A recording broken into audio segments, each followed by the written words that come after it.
This is the LZR Project, an episodic story series by David and Alderman. The LZR Project takes place within David's Expired Reality universe and serves as a prequel to the main novels in his Expired Reality series.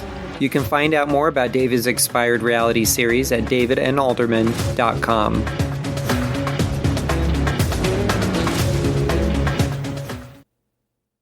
Episode number 12, Friday, April 24th, 1998.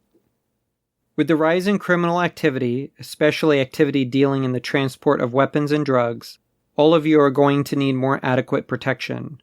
Special protection. I'll be the first to admit I haven't had much time to test out what I'm about to show you, but I can assure you that it's better, even if it's just a prototype at this point, than the Kevlar you're currently using.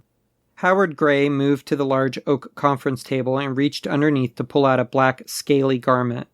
"This is tungsten," he said as he held the garment for everyone to see. "It is a very durable, very flexible piece of bulletproof garment. It not only stops bullets, it will stop rifle rounds as well, including most, but not all, sniper rounds." Roger Belmont stood up with some difficulty, holding on to the surface of the table to lift his heavy-set form. Once standing, he waved his hands at Gray, motioning for him to stop the demonstration.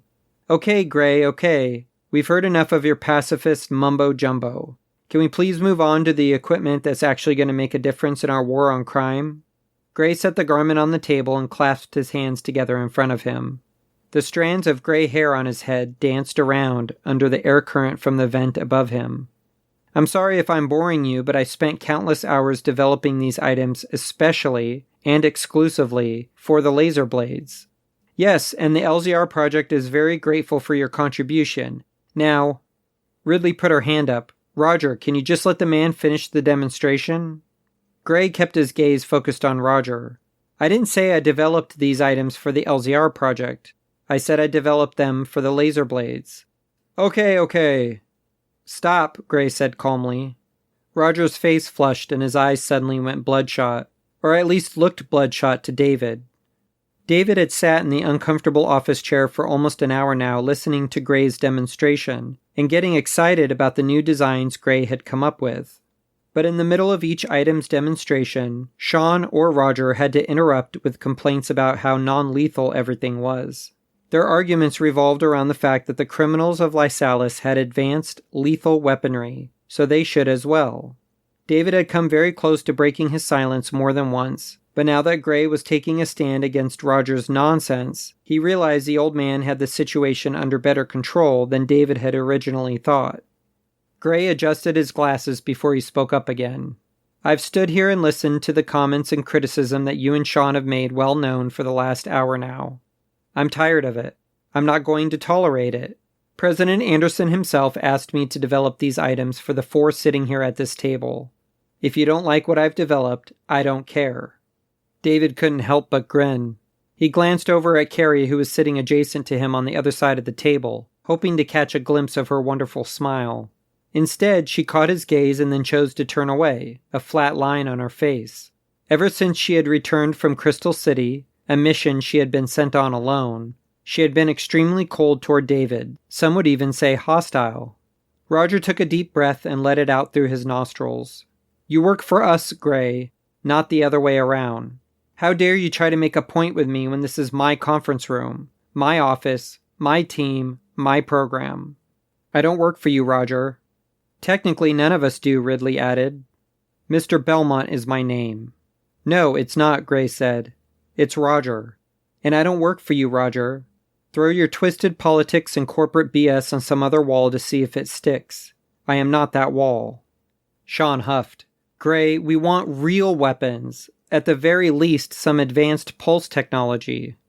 Gray did nothing to satisfy Sean's desire for confrontation. Instead, he slid the garment across the table towards David. He looked David in the eyes and nodded. "For you, my good man." David took the garment in both hands. The black scales it was made of were cold to the touch and felt almost gelatinous. "Thank you." "I know you appreciate what I do," Gray said. Veronica raised her hand. "I appreciate what you do." "As do I," Carrie added. Gray grinned. "I know. He gathered the experimental items into the box he brought them in, including a sleek pulse pistol which created a shield out of the water within the pistol, a sonic grenade, a cloaking device disc which incidentally didn't work properly and shorted out during the demonstration, and the bulletproof garment which David was trying on. Sean sighed. I believe in what you're doing, Gray. I do. I agree with Roger. We need more lethal firepower if we want to take the city back. The city, David replied, doesn't need to be taken back, Sean. The criminals within it, namely Mr. Big, just need to be caught. I'm tired of you thinking the bigger picture is complete control and domination of Lysalis. It's not. David stood to his feet to strap the bottom part of the vest to his body. The main purpose of the joining of the government and our team is to catch Mr. Big. That's it. Whoever we nab along the way, whatever mysteries we solve in the interim, that's all extra bonus stuff. We're not here to wage war on crime. We're here to capture Big. David's ringing phone stalled his speech, causing him to take one look at the caller ID, which displayed Squirrel's name, and promptly leave the room. Once in the hallway, David glanced around at the random office assistants who were carrying documents down the hall, drinking coffee, or socializing with one another. The project was beginning to grow, and David suspected it was because Roger was planning on making it bigger than it was originally purposed to be. The number of employees who worked in the office had doubled since the week before. David flipped open his phone. Hey, Squirrel. I think I finally solved some of the mystery of those symbols you photographed in Scarlett's room, he said. Yes? David said with some excitement in his voice. I have a theory that you're not going to like, Squirrel said. David ducked into his office and shut and locked the door behind him. There's a lot going on right now that I don't like, Squirrel. Just spit it out. Okay, well, the symbols scribbled on Scarlett's walls aren't just old. I'm certain they aren't even of this planet. How is that possible? Interstellar travel is prohibited. Always has been. That doesn't necessarily mean everyone refrains from traveling off-planet, David. It's rare, but I've heard of people building their own ships and then venturing into space. They don't always get far because of the core sentries, but there are a handful here and there who escape. Just the same, there are always a handful each year who arrive on Anaisha. So you're saying it's possible that someone from another planet landed on Anaisha, broke into Scarlett's room, and scribbled the symbols all over her walls? Why would they do that? David asked. That's not the only conclusion we might come to, David, but I'll get to that in a minute. First, let's discuss what the symbols actually mean. Once I realized that the symbols could be interstellar, I did some deeper research on the interstellar files that I have, however few they are. And? Well, the swirls don't represent new topics like I originally thought. They represent portals. Portals to what? Well, the other symbols seem to describe the swirls, so they tell of the portals themselves.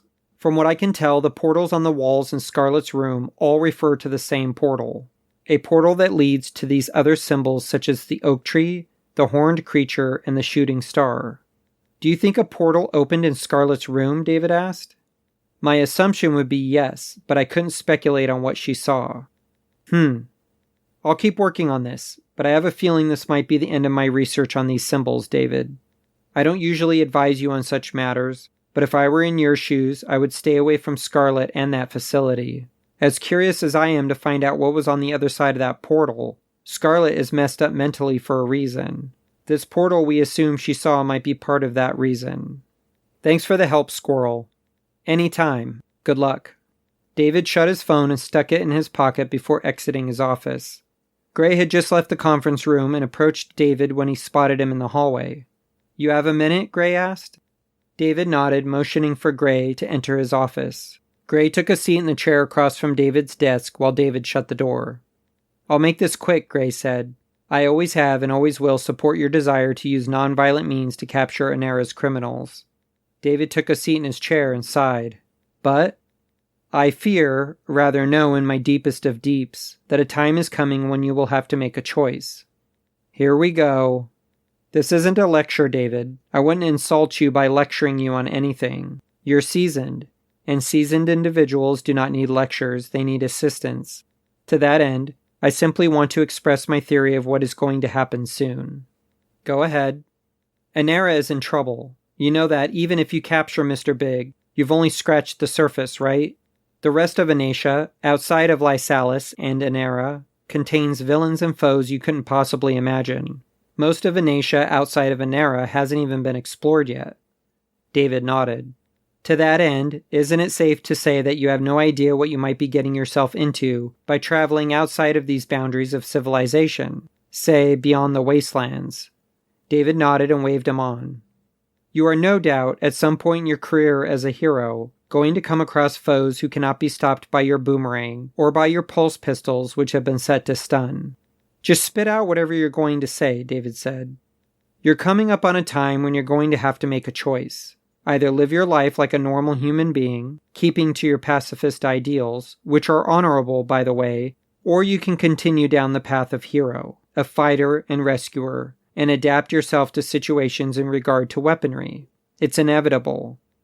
You mean to say that I'm going to come to a point where I'll have to decide whether or not I want to become a violent individual? No, Gray stated, not at all. Please don't mince my words. I am usually very careful with the words I pick, so I don't expect people, especially you, to turn around and hack them to pieces. You know you don't have to be a violent person to use a weapon, right? Weapons can be used in peace, in complete control. You seem to have some strange assumption, one which roots in I don't know what, that any weapon that can kill is immediately evil. That's my general consensus, David admitted.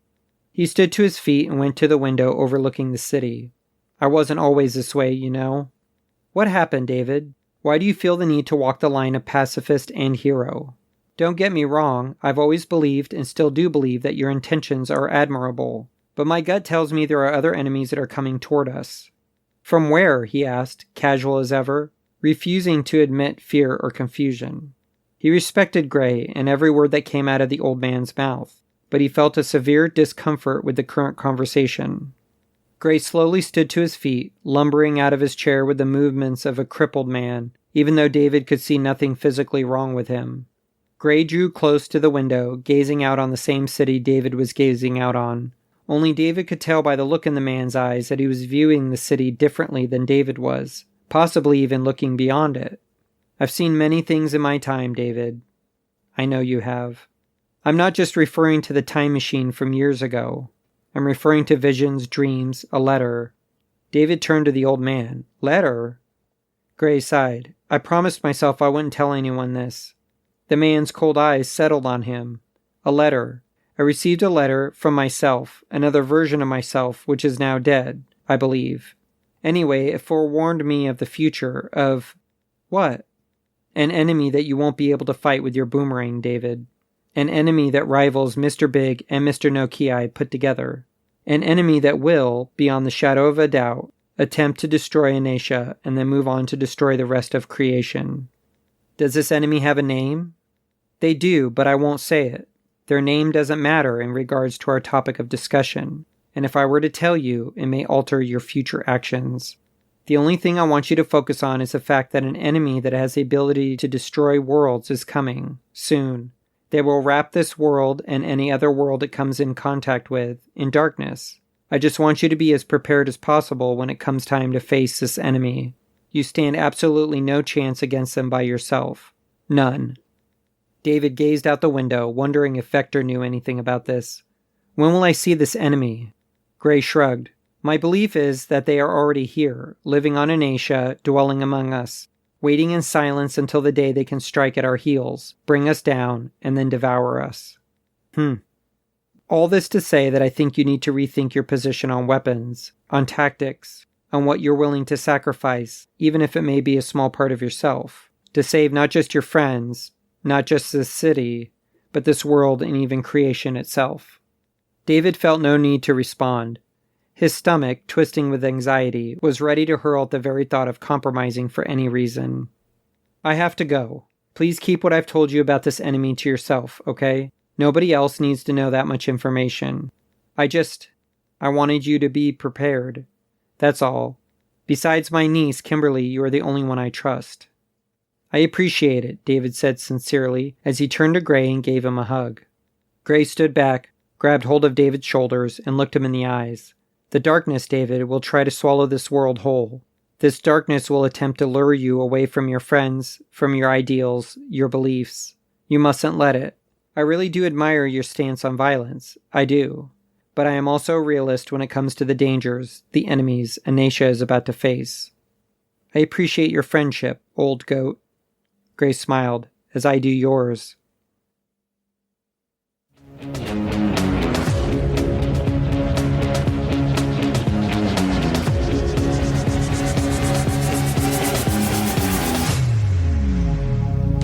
Thank you for listening to the LZR Project. If you are interested in reading more of David's Expired Reality series, please check out the author's webpage at davidnalderman.com.